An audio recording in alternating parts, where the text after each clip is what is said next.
mes bien chers frères, bienvenue mes bien chères sœurs, et bienvenue également à toi qui semble être un bonobo, tu es un bonobo, bienvenue mon ami bonobo. Bienvenue donc dans mon église, dans votre église, l'église de la condition sine qua non.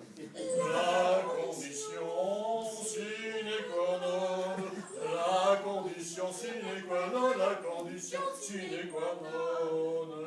Et cette condition sine qua non, quelle est-elle? Vous le savez bien, vous qui êtes nos fidèles adeptes et nos généreux donateurs. Mais laissez-moi malgré tout vous lire un extrait de notre livre saint,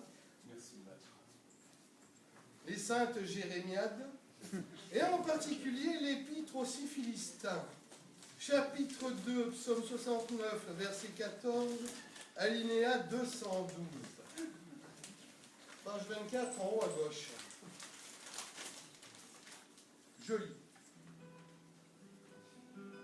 Et Jérémie le chaste, s'adressant aux Philistins, désigna dans la foule Zaïa, la fille de Joab, et la sermonna en ces termes. Rédemption et salut éternel tu auras. Virginité du corps et de l'âme tu retrouveras. Si, et seulement si, fornication, plus jamais tu ne feras, si acte de chair de ta vie tu banniras. Jérémie le chaste, joignant le geste à la parole, effectua alors sur la pécheresse une longue et énergique palpation mammaire, puis l'invita à pratiquer quelques ablutions purificatrices sur sa turgescence naissante. Et c'est ainsi que, ô miracle, tout auréolé de l'immaculée blancheur séminale du saint homme, la courtisane devint virginale, Zaïa la gourgandine se transforma en Nitouche, la sainte. Sainte Nitouche, que comme vous le savez, nous vénérons depuis sous l'appellation de Notre-Dame de la vulve réfractaire.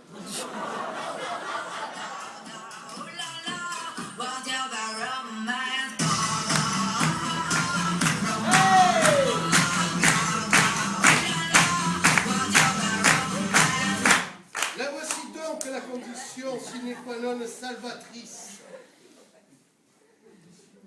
Sine qua non, la condition sine qua non, la condition sine qua non. La voilà la révélation du salut éternel. Plus de sexe, vertu et chasteté, abstinence totale, fini les galipettes, les chevauchés sous la couette, fermez au public les grottes de Lascaux. En un mot, plus de boogie-woogie. Plus de boogie-woogie, mais on fait bien ça. Plus de boogie-woogie. Oui, oui, mon doudou, s'il te plaît.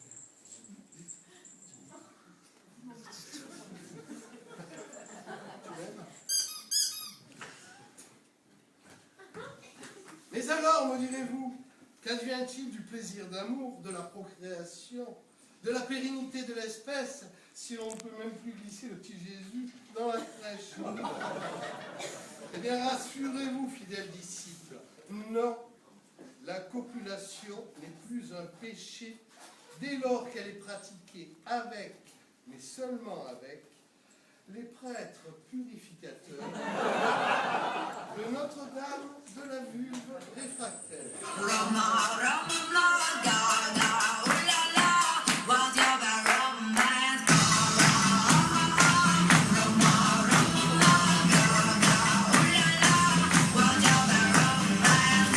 Oui, nous sommes justement là pour ça, nous, les initiés de la communauté. Avec nous, plus d'abstinence, plus de frustration. Avec nous, c'est le retour de la galipette joyeuse, des orgasmes multiples, le Kamasutra en 3D, bref, le retour du boogie-woogie. Oh ouais, plus de boogie-boogie, avant de faire nos prières du soir, et plus de boogie-boogie, plus de boogie-boogie. Oui, c'est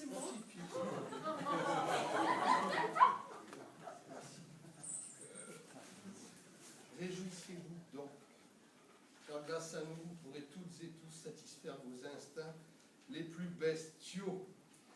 Sauf peut-être toi, le bonobo, faut pas pousser non plus. Ah, quoique, on va peut-être quelque chose pour toi, Forstock.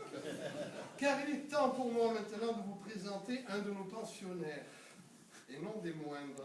Comme vous le savez, nous recueillons à l'occasion au sein de notre Église nombre de cas sociaux mentalement perturbés, de psychopathes en tout genre et autres frappadingues que nous tentons de remettre dans le droit chemin par le biais de la musicothérapie.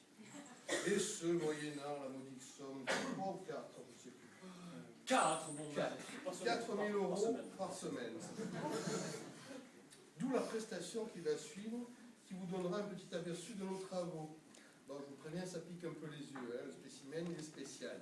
Il s'agit d'Helmut, une fort belle plante, certes, qui nous vient de Bavière, mais qui souffre d'une double pathologie plutôt lourde. Hein. Plutôt lourd. Ben, primo, c'est un pédozoophile notoire. Puisque non content d'assouvir ses ignobles pulsions avec les poules, les dindes et autres gallinacés, il s'en prend désormais à leur progéniture, à savoir les poussins. J'ai envie de dire à quand les œufs.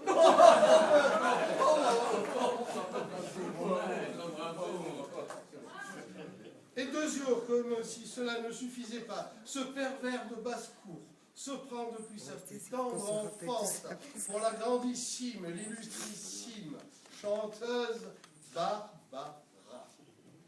Messieurs, je vous prie, libérez la bête de sa cage.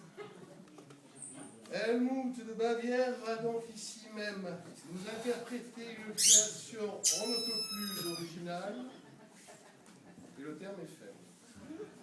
Je tiens à préciser qu'il est simplement en voie de guérison. Mais pas de panique, tout est sous contrôle. Bon, le bonobo fait gaffe quand même, hein, si jamais ce qui peut arriver. Faites entrer Helmut de Bavière. Mesdames et messieurs, la bête.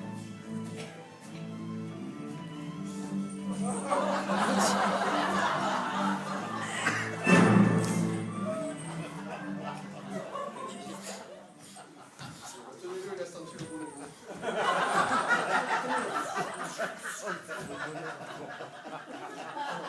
Helmut, ça va. Il faut chanter.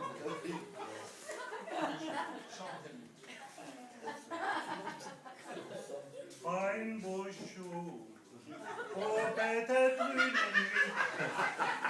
près du lac, je me s'endormi. Quand soudain, phénoménal est paru à travers les nuages. Surgit une calamare. Il a fait des petits yeux tout noirs. Il m'a dit, je m'appelle Balthasar. Si j'avance et que toi tu recules, comment fais-tu que je t'enlace dans mes tentacules? Nous savons danser toute la nuit. Nous nous sommes s'aimer à la folie. Mais plus tard, jouant de ces ventouses, ces petits encornés, m'a piqué tout mon flou. Ah tiens, ça l'énerve. Oui, ça l'énerve. Fou des rats, chez les pris par les pecs, puis je les cuisiné aussi sec. En marmiton, je me suis transformé et dans un courbouillon, je l'ai courbouillanté. Harche! Nous avons les moyens de te faire cracher ton encre, petit céphalopode de culine.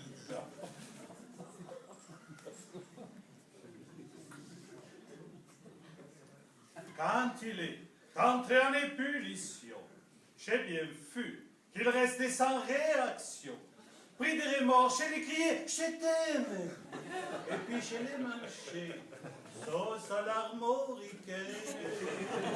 Quand parfois, les jours ou bien la nuit, j'entendais pas Je crois bien que c'est lui. Mais bien vite, je me frotte de la pince et je verse une larme. Adieu, jolie romance, un beau jour, oh, peut-être une nuit. Près d'un lac, je m'étais endormie, quand soudain, venant de nulle part, à travers les nuages, surgit un calamar, un beau jour, oh, peut-être une nuit, près d'un lac, je m'étais endormie, mon petit calamar.